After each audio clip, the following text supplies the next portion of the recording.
Hi friends, എൻ്റെ പുതിയൊരു വീഡിയോയിലേക്ക് എല്ലാവർക്കും സ്വാഗതം. അപ്പം ഞാൻ നിങ്ങളെ പരിചയപ്പെടുത്താൻ പോകുന്നത് ഈ കാണുന്ന ഒരു സ്റ്റീരിയോ ആംപ്ലിഫയർ ആണ്. ഇതിൻ്റെ വാട്ട്സ് വരുന്നത് ഒരു ചാനലിൽ 100 വാട്ട്സ് ആണ് വരുന്നത്. 2 ചാനലും കൂടി 200 വാട്ട്സ് ആണ് ഈ ഒരു ആംപ്ലിഫയറിന് നമുക്ക് വരുന്നത്. ഇതിൽ ഉപയോഗിച്ചിരിക്കുന്ന ആംപ്ലിഫയറിൻ്റെ ബോർഡ് ഓഡിയോക്സ് എന്ന് പറഞ്ഞ കമ്പനീൻ്റെയാണ് സ്റ്റീരിയോ ബോർഡ് ഇതിൽ ഉപയോഗിച്ചിരിക്കുന്നത്. 52001943 വരുന്ന ട്രാൻസിസ്റ്റർ ഉപയോഗിച്ചിട്ടുള്ള ബോർഡാണത്. ഇതിൻ്റെ ബാക്ക് സൈഡിലേക്ക് നോക്കുകയാണെങ്കിൽ ബനാന സോക്കറ്റാണ് ഇതിൽ ഉപയോഗിച്ചിരിക്കുന്നത്. അതും നല്ല ക്വാളിറ്റി ഉള്ളത് തന്നെയാണ്. പിന്നെ ഒരു കൂളിംഗ് ഫാൻ ഉണ്ട്, അതുപോലെ തന്നെ RC ഇൻപുട്ട്, പിന്നെ പവറിൻ്റെ ഒരു സോക്കറ്റുമാണ് ഇതിൻ്റെ ബാക്ക് സൈഡിലുള്ളത്.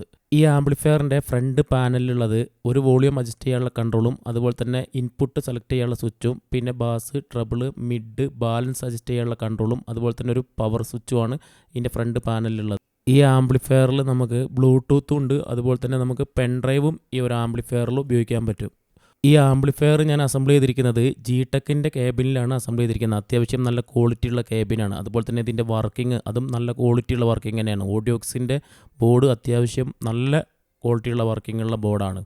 ഏതൊരു ആംപ്ലിഫയർ ആണെങ്കിലും, അതായത് സ്റ്റീരിയോ ആണെങ്കിലും 5.1 ആണെങ്കിലും അതുപോലെ തന്നെ 2.1 ആണെങ്കിലും നമ്മൾ അതിലേക്ക് കണക്ട് ചെയ്യുന്ന സ്പീക്കർ നല്ല സ്പീക്കർ ആയിരിക്കണം, കമ്പനി സ്പീക്കർ ആയിരിക്കണം.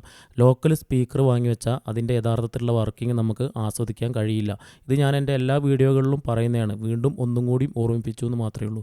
ഇതുപോലുള്ള ആംപ്ലിഫയറുകൾ ഓർഡർ ചെയ്യണമെങ്കിൽ ഈ സ്ക്രീനിൽ കാണുന്ന നമ്പറിൽ നിങ്ങൾ വാട്സാപ്പിൽ മെസ്സേജ് ഇട്ടാൽ മതി, അല്ലെങ്കിൽ കോൾ ചെയ്താൽ മതി.